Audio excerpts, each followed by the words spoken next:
저는 오늘 본문의 말씀을 가지고 고라의 반역 사건, 이런 제목으로 하나님 말씀을 증거하도록 하겠습니다. 민수기 16장에서 19장까지는 새로운 주제로 내용이 전개되고 있습니다. 그 주제는 아론과 그의 아들들이 갖는 제사장 직분의 정당성과 필요성입니다.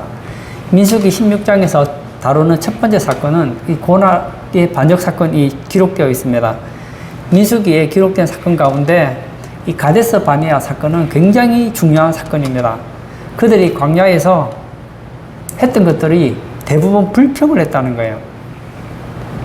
근데 민수기에서 이 불평이라는 단어는 단지 민수기에만 나오는 게 아니에요. 성경 전체적으로 관통하는 죄라는 겁니다. 민수기 16장에서도 백성들의 불평은 계속 이어집니다. 오늘 본문의 제목처럼 고라의 반역 사건이 나오고 있습니다. 그러나 이 고라만 반역 사건을 한 게 아니에요. 오늘 사건을 기록한 목적과 구체적인 내용이 무엇인지를 한번 살펴보려고 합니다. 첫 번째는 반역 사건의 가담자는 누구인가 하는 것입니다. 제가 1절을 읽도록 하겠습니다. 레위의 증손 고핫의 손자 이스알의 아들 고라와 르우벤 자손 엘리압의 아들 다단과 아비람과 벨렛의 아들 온이 당을 짓고, 여기 보면 고라, 다단, 아비람, 온, 이 네 사람이 반역의 주동자로 등장하고 있습니다. 첫 번째 주동자는 고라예요. 고라가 다단, 아비람, 온을 포섭을 한 거죠. 그래서 이 네 사람이 당을 짓게 됩니다. 제일 마지막에 나오는 사람이죠. 온. 이 온이라는 사람이 나오는데, 신기한 건 제가 민수기 16장을 쭉 읽어보면 처음에는 이 온이라는 사람이 이 고라와 다단, 아비람과 함께 당을 지었던 것 같아요. 근데 나중에 보면 온의 이름이 등장을 하지 않아요. 아마도 이 온이 처음에는 반역에 가담했다가 이건 아닌가 보다 하고 빠져나간 것이 아닌가, 그렇게 우리가 추측해 볼 수 있어요. 이 주동의 부류를 보면 12지파 가운데 2개의 지파가 가담된 사건임을 알 수 있습니다. 첫 번째 고라는 레위 지파예요. 두 번째는 르우벤 지파입니다. 레위 지파 가운데서는 고핫의 자손인 고라였고, 장남 지파인 르우벤 지파 사람들이 여러 명의 가담한 것을 알 수 있다는 거예요. 그러면 왜 12지파 중에서 이 레위 지파, 특히 이 고라와 그리고 왜 르우벤 지파의 사람들이 모세를 반역하는 운동에 가담하게 되었느냐? 그 이유는 이스라엘 백성들의 이 성막의 배치도를 보면 알 수 있어요. 이스라엘 백성들의 이 진영의 배치도를 보면 이 동남, 서북 이렇게 돼 있잖아요. 이 동쪽에는 대표적인 인물이 누가 있냐면 모세와 아론이 있어요. 남쪽에는 누가 있느냐? 바로 고핫 자손이 있습니다. 그 고핫 자손 중에 고라가 있는 거예요. 그런데 이 남쪽에는 이 고핫 자손들과 르우벤 지파가 같이 있었기 때문에 이 교류를 많이 할 수밖에 없었죠. 왜냐하면 같이 있으면 얘기를 하게 되니까요. 쉽게 말하면 같은 동네 사람이었다는 거예요. 얘기하다 보니까 이 레위 지파 중에서 이 고핫, 특히 이 고라라는 사람이 불만이 많은 거예요. 근데 르우벤 지파 사람들 중에서도 일부가 또 모세에 대해서 불만이 있었던 거예요. 그래서 하나로 통일이 되어서 당을 짓게 되었다는 거예요. 그런데 솔직한 얘기로 이 네 사람, 뭐 가족까지 치면 한 몇십 명 되겠지만 그 네 사람 가지고는 당을 지어도 그렇게 큰 힘을 낼 수는 없어요. 그런데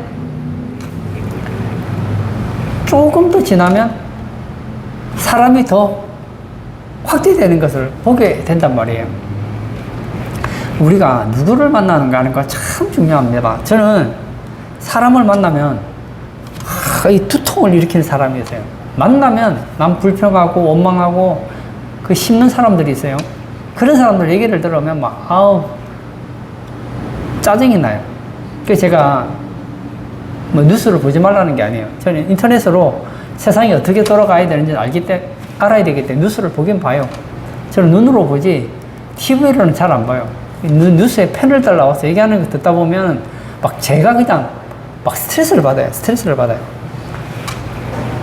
TV도 마찬가지예요. 저는 보다가 막 짜증나고 막 스트레스 받게 하면 돌려버려요. 내가 어떨 때 그렇게 짜증이 나고 스트레스를 받고 하는가 봤더니 불평하고 원망하고 남을 시기하고 모함하고 이런 얘기 들으면 막 저는 굉장히 불편한 걸 많이 느끼겠더라고요. 여러분 어떤지 모르겠어요. 제 주변에는 술을 마시는 사람이 없어요. 뭐 목사님들밖에 없으니까 뭐 술을 마시겠어요. 아주 건전해요. 그래서 우리 목사님들끼리 모여서 식사를 하면 가끔씩 물어보죠. 어떻게 맥주 드시겠습니까? 뭐 소주를 드시겠습니까? 뭐 와인을 하시겠습니까? 뭐 이런 얘기를 해요. 어떤 데는 가면 뭐 와인을 공짜로 준대요. 먹는다는 사람이 아무도 없으니까 너무 좋은 거예요. 밥 먹고 아주 건전하게 밥 먹고 그렇게 우리 오잖아요. 근데 보세요. 내가 모인 그 무리가 술을 굉장히 좋아합니다. 그러면 먹다 보면 어떻게 하죠? 아, 당신도 한 잔 마시라고. 그러다 보면 마시게 되는 거예요. 저는 제가 고등학교 때 참 감사한 게 제 친구가 뭐 담배를 안 피우는 친구들이었어요. 근데 뒤에 좀 힘 좀 세고 좀 학교에서 좀 힘 좀 있는 애들은 이 뒤에서 담배를 핀단 말이에요. 그러면 신기하게 그 친구들 주변에 보면 다 담배를 펴요. 근데 나는 술도 안 마시고 담배도 안 피니까 또 내 주변에 누가 있느냐? 내 주변엔 다 술 안 마시고 담배 안 피는 친구들만 있으니까 만나면 아주 건전한 거예요. 마찬가지예요. 도박을 좋아하는 사람 옆에 친구를 사귀면 같이 도박하게 돼 있는 거예요. 클럽 가는 거 좋아하는 사람 있으면 클럽을 가게 돼 있고, 성경 공부 좋아하는 사람 가까이 사귀면 성경 공부하게 돼 있고, 이 고라를 가까이 하면 어떤 역사가 일어나느냐? 모세를 반역하는 사건의 주동자가 된다는 거예요. 그뿐만이 아닙니다. 2절을 제가 또 한번 읽어볼까요?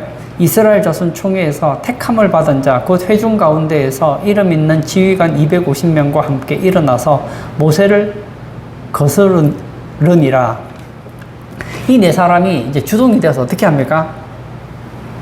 사람을 포섭하는 거예요. 자기들 4명 가지고 뭘 할 수 있겠어요? 솔직히. 이제 이스라엘 자손 총회 가운데서 좀 이름 있는 지휘관들 250명을 포섭한 거예요. 무섭죠? 한 사람이 굉장합니다. 한 사람이 4사람이 되었고, 4사람이 250명을 포섭을 했습니다. 이제 힘이 있죠? 근데 이게 전부가 아니에요. 41절도 제가 읽겠습니다. 이튿날 이스라엘 자손의 온 회중이 모세와 아론을 원망하여 이르되 너희가 여호와의 백성을 죽였도다 하고, 여기 보면 또 원망하는 사람들이 나옵니다. 누구죠? 온 회중입니다. 이스라엘 자손의 온 회중이 모세와 아론을 원망하는 것을 보게 되거든요. 대규모 반역 사건이 되었다는 거예요. 그런데 이 반역 사건이 일어나게 된 원인 누구 때문이냐? 4사람 때문이에요. 좀 더 정확하게 말하면 한 사람 때문이에요. 교회에서 무리를 일으키는 사람이 많지가 않아요. 제가 어려서부터 교회를 다녔잖아요. 교회를 쑥대밭을 만드는 사람들 보면요, 뭐 교인들 한 70%가 교회를 쑥대밭을 만들질 않아요. 문제 일으키는 사람 한두 명. 이 한두 명이 다니면서 여기저기 다니면서 엉터리 정보를 막 심어주는 거예요. 그리고 교회 안에서 막 파당을 일으키게 하고 무리를 일으키는 거예요. 가끔씩 보면 이 교회 이단들이 들어와서 교회를 망하게 하는 경우가 종종 있거든요. 얘기를 들어보면 처음에는 영향력이 없잖아요. 교회 축성해요. 교인들한테 잘해줘요. 그래서 사람들이 마음을 얻어요. 얻고 나면 어떻게 하느냐? 그 다음부터 목사님 흉을 보기 시작하는 거예요. 만날 때마다 목사님에 대해 나쁜 얘기를 해요. 그리고 믿음 좋은 장로님에 대해서 나쁜 얘기를 해요. 신앙생활을 잘하는 권사님에 대해서 험담을 해요. 신앙 좋은 청년들에 대해 험담을 해요. 교회 일꾼들을 막 계속해서 이 장로님 만나서 저 권사 욕하고, 저 권사님 만나서 저 장로님 욕하고, 장로님한테 목사님 나쁜 얘기하고, 목사님에게 장로님에 대해서 거짓 루머들을 막 퍼뜨린다고요. 그러면 처음에는 아무 이상이 없었는데 나중 되면 막 서로가 오해가 되어서 교회가 막 발칵 뒤집어진다는 거예요. 그러면 이 반역의 원인은 대체 무엇이냐 하는 것입니다. 반역을 일으킨 건 똑같아요. 그런데 똑같은 원인 때문에 반역을 일으킨 건 아니라는 거예요. 이 고라가 반역을 일으키는 원인과 로벤 지파 사람들이 반역을 일으키는 원인과 온 회중이 일으킨 반역의 원인은 달랐다는 거예요. 고라의 반역의 원인은 아론을 향한 종교적인 것이었다는 겁니다. 자, 우리 3절을 한번 볼까요? 그들이 모여서 모세와 아론을 거슬러 그들에게 이르되 너희가 분수에 지나도다. 회중이 다 각각 거룩하고 여호와께서도 그들 중에 계시거늘 너희가 어찌하여 여호와의 총회 위에 스스로 높이느냐. 한마디로 말하면 왜 아론만 대제사장이 되고 왜 그의 아들들만 제사장이 되느냐는 거예요. 사실은 이 고핫의 자녀인 이 고라는 자기가 제사장이 되고 싶은 거예요. 근데 자기 제사장이 정당성이 없잖아요. 그래서 당신이나 우리나 똑같은 사람이다. 근데 왜 너희들만 제사장이 되고 나는 안 되느냐? 왜 나는 성밖에 진군밖에 안 되느냐? 그래서 고라가 모세를 원망했다는 거예요. 이 종교적인 이유죠. 이 얘기를 듣고 모세의 반응은 두 가지였습니다. 첫 번째, 제사장 직분은 아론이 맡고 싶어서 맡은 것이 아니라는 거예요. 아론이 나는 대제사장 하고 싶다. 내 아들들을 내가 제사장으로 삼겠다. 그렇게 해서 된 게 아니라는 겁니다. 하나님께서 아론을 대제사장으로 삼으시고 그의 아들들을 제사장으로 삼았기 때문에 된 거라는 거예요. 그래서 이 고라가 제사장의 직분에 대해서 욕심을 내는 것은 이것은 분수에 지나치다는 거예요. 만약에 너희 주장이 옳은지 틀린지를 한번 하나님 앞에서 한번 확인해 보자고 합니다. 그래서 각각 향로 250개에 불을 담고 향을 넣어서 회막문 앞으로 나오라고 했습니다. 그래서 하나님께 택함받은 그 자가 제사장이 된다는 거예요. 두 번째는 9절과 10절에 나와 있습니다. 이스라엘의 하나님이 이스라엘 회중에서 너희를 구별하여 자기에게 가까이 하게 하사 여호와의 성막에서 봉사하게 하시며 회중 앞에 서서 그들을 대신하여 섬기게 하심이 너희에게 작은 일이겠느냐. 하나님이 너와 내 모든 형제 레위 자손으로 너와 함께 가까이 오게 하셨거늘 너희가 오히려 제사장의 직분을 구하느냐. 너희의 말은 여호와 하나님을 거스리는 교만한 말이라는 거예요. 하나님께서 이 고핫 자손으로 하여금 성막의 성물을 움직이고 성막에서 봉사할 수 있도록 해준 것도 큰 복이라는 거예요. 그런데 왜 제사장 직분까지 구하느냐는 거예요. 이것이 고라에 대한 모세의 답변이었습니다. 두 번째, 르우벤 지파의 반역의 원인은 고라의 반역 원인과는 조금 차이가 있어요. 이들의 반역의 원인은 종교적인 원인이 아니라 실용적인 원인이었습니다. 주로 모세를 향한 반역이었습니다. 제가 13절과 14절을 또 읽도록 하겠습니다. 내가 우리를 적과 꿀이 흐르는 땅에서 이끌어내어 광야에서 죽이려 함이 어찌 작은 일이기에 오히려 스스로 우리 위에 왕이 되려 하느냐. 이뿐 아니라 내가 우리를 적과 꿀이 흐르는 땅으로 인도하여 들이지도 아니하고 밭도 포도원도 우리에게 기업으로 주지 아니하니 내가 이 사람들의 눈을 빼려느냐. 우리는 올라가지 아니하겠노라. 이 르우벤 지파인 다단과 아비람은 모세에게 이렇게 반역합니다. 애굽을 뭐라고 표현합니까? 적과 꿀이 흐르는 땅이래요. 하나님이 말씀하신 적과 꿀이 흐르는 땅은 가나안이지 애굽이 아니에요. 우리가 적과 꿀이 흐르는 땅에 잘 살고 있는데 왜 우리를 끌어내서 광야에서 죽게 하려 하느냐. 모세는 왜 우리의 왕이 되려느냐 하고 반역을 깼다는 거예요. 우리 성경 보면 알죠. 모세는 이스라엘의 왕이 되기를 원하지 않았어요. 그리고 실제로 모세는 이스라엘의 왕이 아니에요. 그리고 모세는 적과 꿀이 흐르는 가나안 땅으로 인도하지 않으려 했던 게 아닙니다. 광야 생활만 하려고 했던 게 아니에요. 가나안 땅에 들어가지 못하고 지금 광야 생활하는 이유는 모세 때문이 아니었습니다. 백성들이 가데스 바네아에서 범죄하여 하나님의 형벌을 받아서 40년 동안 방황을 하게 된 것이죠. 모세가 언제 백성들의 눈을 빼려고 했습니까? 오히려 아픈 눈을 고쳐주려고 했던 사람입니다. 그런데 그들은 얼음장을 놓는 거예요. 우리는 올라가지 않겠다. 지극히 실용주의적인 불평을 하는 거예요. 이들은 노예 생활하던 애굽을 적과 꿀이 흐르는 땅이라고 얘기를 합니다. 잘 생각해 보세요. 그들이 애굽에 있을 때 그러면 잘 먹고 잘 살고 그 살면 되지. 왜 하나님께 살려달라고 했습니까? 그곳은 적과 꿀이 흐르는 땅이 아니라니까요. 자기들이 40년 동안 광야 생활한 것을 모세에게 탓을 돌리고 있는 거예요. 사실은 80세 된 모세는 애굽에 가기를 원하지도 않았어요. 나는 말을 잘못해서 도무지 이스라엘 백성들을 출애굽할 실력이 없다고 거절했던 사람입니다. 그런데 하나님께서 설득하시고 책망하시고 화를 내셔가지고 출애굽의 지도자가 된 것이 바로 모세죠. 모세는 자기가 왕이 되려고 한 번도 없습니다. 그런 야심이 있는 사람이 아니에요. 근데 로베는 뭐라고 얘기합니까? 우리를 적국 꿀이 흐르는 땅에 들어가서 잘 먹고 잘 살게 해주겠다고 하더니 왜 이 모양 이 꼴이냐 하고 실용주의 불평을 하고 있다는 거예요. 이런 것이죠. 아내가 남편에게 불평을 합니다. 내가 젊을 때 이쁠 때 결혼만 하면 잘 먹고 잘 살게 해준다고 하더니 이게 뭐냐, 우리는 아파트에 살지도 못하고 자동차도 한 대 없고 이렇게 고생시킬 줄 알았으면 나는 당신과 결혼하지 않았을 것이다. 뭐 그런 거라고요. 이 반역의 말을 듣고 모세가 얼마나 화가 났는지 모릅니다.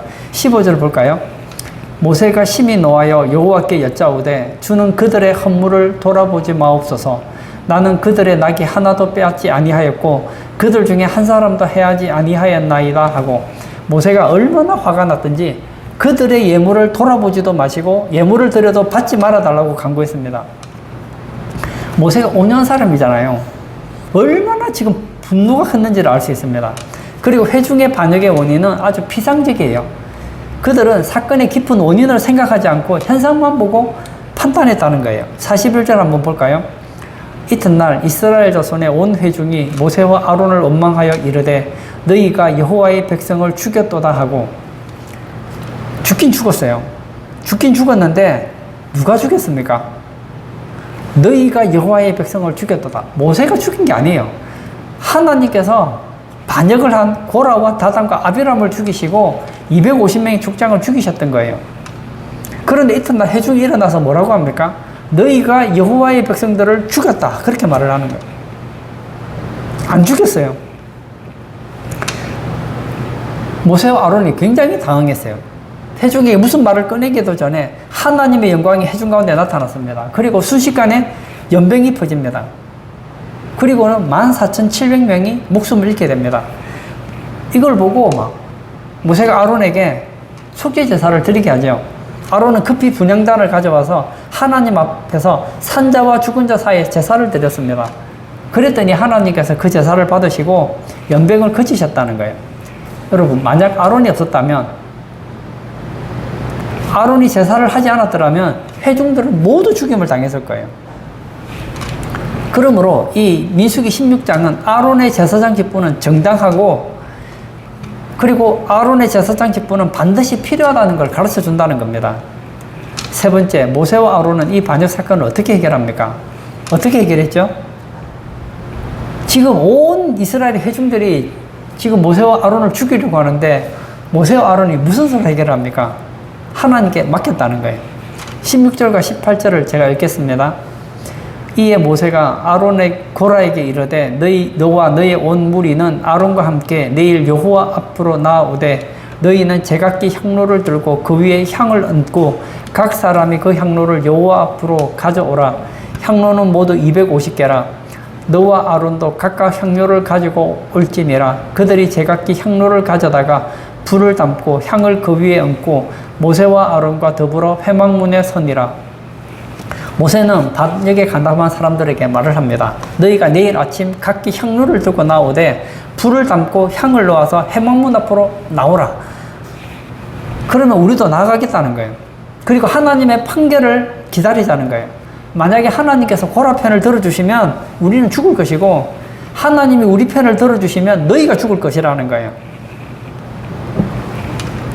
모세는 반역자들만 나오라고 했더니 이 고라가 온 회중을 다 또 끌어모았어요. 19절 한번 보겠습니다. 고라가 온 회중을 회막문에 모아놓고 그 두 사람을 대적하려 하며 여호와의 영광이 온 회중에게 나타나심이라. 반역의 주동자인 고라가 사람들을 다 끌어다 모았어요. 이 회중은 모세가 모은 게 아니에요. 그들은 모세와 아론을 대적했습니다. 왜 고라가 이렇게 온 회중을 끌어모았을까? 사실은 고라 혼자서 만약에 모세를 대적했더라면 이기지 못했겠죠. 그래서 어떻게 합니까? 로벤 지파 사람 여러 명을 포섭을 하죠. 그런데도 부족해요. 250명의 영향력 있는, 이름 있는 지휘관들을 또 포섭을 해요. 그리고 이스라엘에 있는 그 250명을 통해서 수많은 사람들을 회유합니다. 그래서 그 회유한 내용들이 온 이스라엘에 퍼지게 되죠. 만약에 하나님께서 지금 죽이려고 하면 우리만 죽이는 게 아니에요. 이스라엘을 다 죽여야 돼요. 설마 이렇게 모세와 아론을 대적하는 사람이 많은데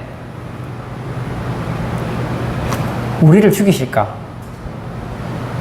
그런 마음을 가졌을지 몰라요. 그런데 하나님께서 말씀하십니다. 너희는 이 회중을 떠나라. 내가 순식간에 이들을 진멸하리라. 그때 모세와 아론이 엎드려서 중보기도를 하죠. 범죄한 주동자만 죽이시지 웬 회중을 죽이려냐 하고 기도를 들어달라고 간곡히 부탁했습니다. 그때 눈치 빠른 사람들이 누구였습니까? 바로 고라의 자손들 중에 있었다는 거예요. 그리고 눈치 빠른 사람들은 가만히 있다가 죽임 당할 것을 알고 빠져나갔어요. 오늘 예배 참석하신 사랑하는 성도님, 저는 우리 성도님들에게도 얘기하고 싶어요. 이 고라의 자손들, 고라의 가족들이겠죠. 가족 중에 일부는 참 고라에게 동조했는지 모르겠어요. 그러나 이 고라의 자손 중에 일부는 어쩌면 모든 사람이 다 빠졌는지도 몰라요. 그 고라의 자손들은 살았어요. 왜냐? 그의 아버지 고라가 모세와 아론을 대적하지만 보니까 저건 아닌 것 같아요. 빠져나왔다는 거예요. 그래서 살았어요. 그러나 떠나지 않았던 고라, 다단, 아비람은 어떻게 됩니까? 그 가족들과 함께 산채로 땅이 갈라져서 죽게 되는 거 보지 않습니까? 그리고 향로에 불을 담아 분향하던 250명의 지휘관들은 어떻게 됩니까? 거기서 향로에서 불이 나와서 불이 타주고 말아요.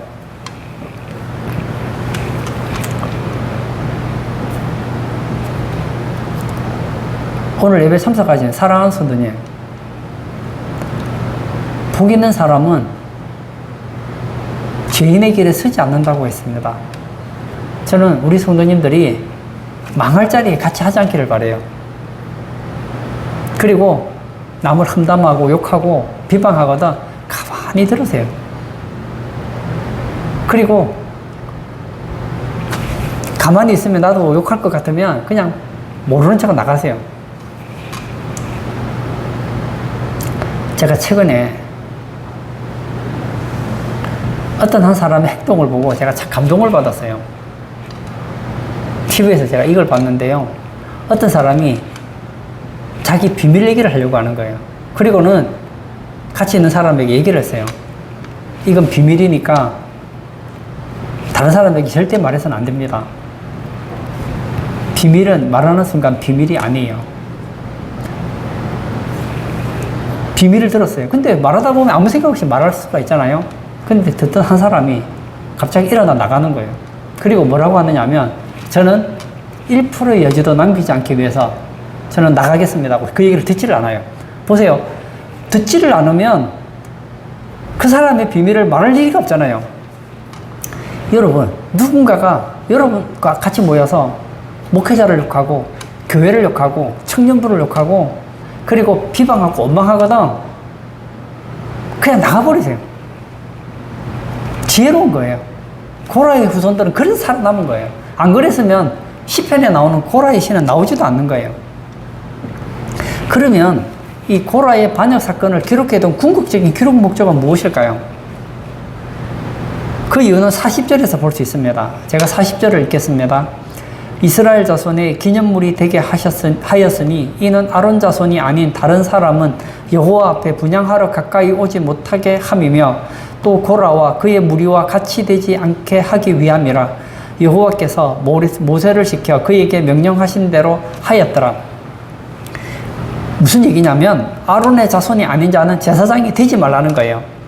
하나님이 인정한 아론과 그의 자손만 하늘과 땅 사이에서 제사를 드리는 제사장이 될 수 있는 것을 말씀해 주셨다는 거예요. 하나님은 의로우시고 인간은 죄인이죠. 우리는 하나님 앞에 나아갈 수가 없습니다. 그러므로 하나님과 인간 사이에 중보자가 있어야 됩니다. 그 중보자가 누구예요? 바로 제사장이었어요. 그러나 아론은 하나님과 인간 사이에 완전한 중보자는 아니에요. 하나의 예표적인 인물에 지나지 않습니다. 하나님께서는 하나님과 인간 사이에, 죄인인 인간 사이에 그 중보자로서 아론을 세웠던 것처럼 그 실체가 되시는 예수 그리스도를 영원한 대제사장으로 세우겠다는 것을 보여준다는 거예요.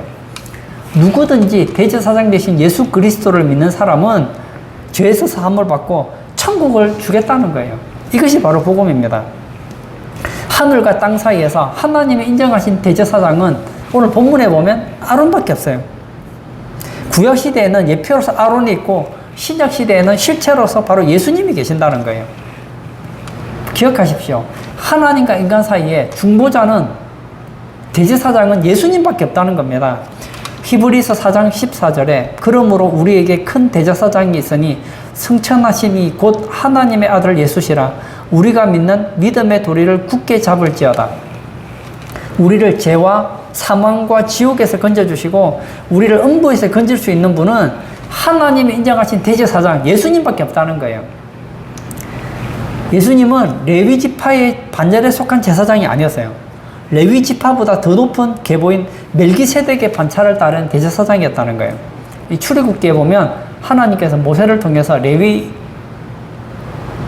중에서 이 아론을 대제사장으로 삼으시죠. 그러나 실제로 하나님 앞에 대제사장의 모형은 창세기에 나와요. 바로 멜기세덱이라는 거예요. 히브리서 5장 10절에 하나님께서 멜기세덱의 반차를 따른 대제사장이라 칭하심을 받으셨느니라. 예수님은 멜기세덱의 반차를 따랐다는 거예요. 멜기세덱은 특징이 있어요. 시작도 없고 끝도 없어요. 어떻게 해서 멜기세덱이 대제사장이 됐는지 아무도 몰라요. 마찬가지로 예수님도 시작도 없고 끝도 없어요. 하나님이 인정하신 대제사장은 오직 예수님밖에 없다는 거예요. 다른 존재로는 천국에 절대 갈 수 없다는 거예요. 사도행전 4장 12절에 다른 이로서는 구원을 받을 수 없나니 천하 사람 중에 구원을 받을 만한 다른 이름을 우리에게 주신 일이 없음이라 하였더라. 맞습니다. 우리 이 말을 붙잡아야 돼요. 죄인인 우리가 하나님께 나아갈 수 있는 유일한 길은 구약시대에는 아론, 그의 아들들 제사장밖에 없었고 신약시대에는 예수님밖에 없다는 거예요. 요한복음 14장 6절에도 예수께서 이르시되 내가 곧 길이요 진리요 생명이니 나로 말미암지 않고는 아버지께로 올 자가 없느니라. 어떤 분들은 그러죠. 우리는 제사장이 아니냐. 성경에 보면 우리는 왕같은 제사장이라고 베드로는 얘기를 했어요. 여기서 오해하면 안 돼요. 구약시대의 제사장과 신약시대의 제사장은 의미가 완전히 달라요. 구약시대의 제사장은 하나님과 인간 사이의 그 중보자로서 인간의 죄를 가지고 하나님께 나아가서 인간의 죄를 사해주는 사람이 제사장이었어요. 그러나 신약시대의 제사장은 그런 제사장이 아니에요. 마틴 루터가 전신자의 제사장 직분을 말할 때는 성도가 하나님과 교제할 때에 이제는 교황이라든지 카톨릭에서 말하는 칠성례 같은 중간적인 존재나 매개체가 필요하지 않고 예수님의 이름으로 직접 하나님께 나아갈 수 있다는 의미에서 제사장이라는 것이지, 우리가 다른 사람을 제사해주는 그런 입장에서 제사장이 아니라는 거예요. 보세요. 구약시대에 제사장이 있어요. 이 제사장은 인간들의 죄를 가지고 하나님 앞에 나아갈 수가 있었어요. 우리는 누구입니까? 우린 제사장이에요. 나의 죄를 가지고 하나님 앞에 직접 나아갈 수 있는 거예요. 다른 사람 필요가 없습니다. 그러므로 고라의 반역 사건은 우리에게 무엇을 가르쳐 주느냐? 하나님이 인정해 주신 중보자, 영원한 대제사장은 아론밖에 없다. 그리고 그 아론이 보여주는 영원한 실체이신 예수 그리스도 외에는 그 누구도 제산 받을 수가 없고 구원받을 수 없다는 것을 가르쳐 주고 있다는 거예요. 제가 이 얘기를 왜 합니까? 오늘날 종교다원주의가 전 세계에 만연해 있습니다. 그들의 주장을 들으면 굉장히 설득력이 있어요. 저는 그들의 말을 믿지 않아요. 저는 그분들이 착하느냐 악하느냐 저는 말하지 않습니다. 종교주의, 다원주의자를 외치시는 분들 중에 저보다 훨씬 착한 사람들이 많고 더 윤리적이고 올바른 사람들이 많아요. 저 인정합니다. 제가 말하고 싶은 건 이거예요. 그들의 말을 들으면 확실한 것은 제사함 받지 못한다는 거예요. 분명한 것은 천국 못 간다는 거예요. 어떤 사람이 있어요.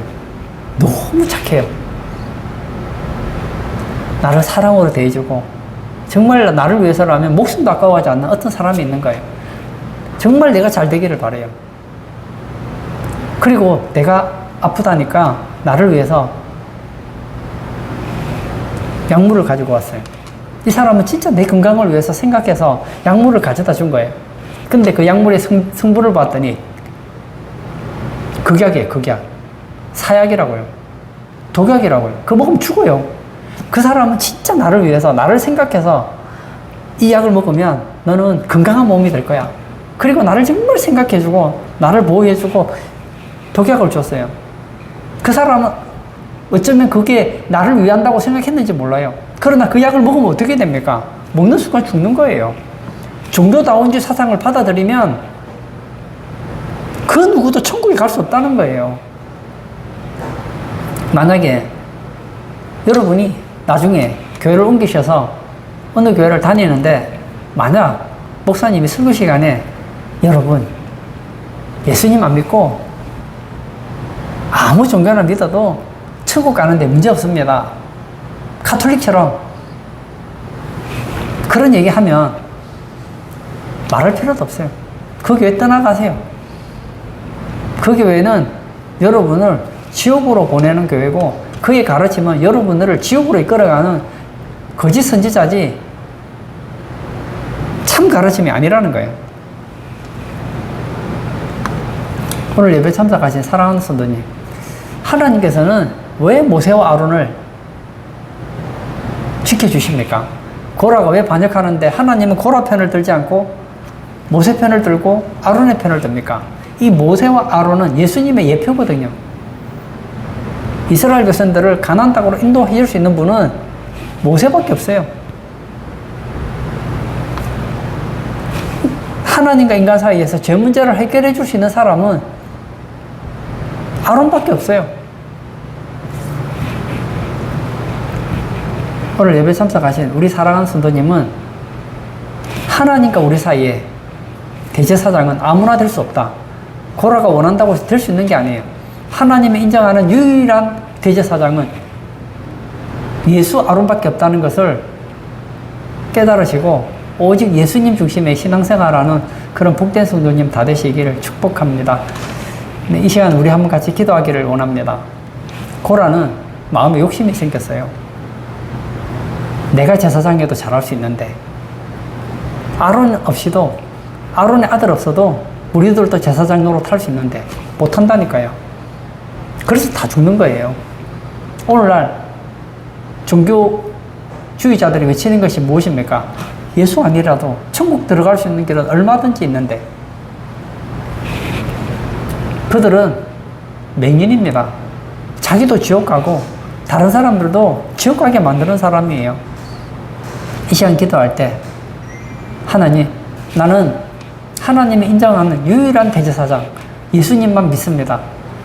세상에 그 어떤 사람이 유혹하더라도 예수 외에는 구원이 없다는 것을 붙잡고 생활하기를 소원하오니 은혜 내려달라고 우리 기도하시고 우리 자유롭게 개인 기도하도록 하겠습니다.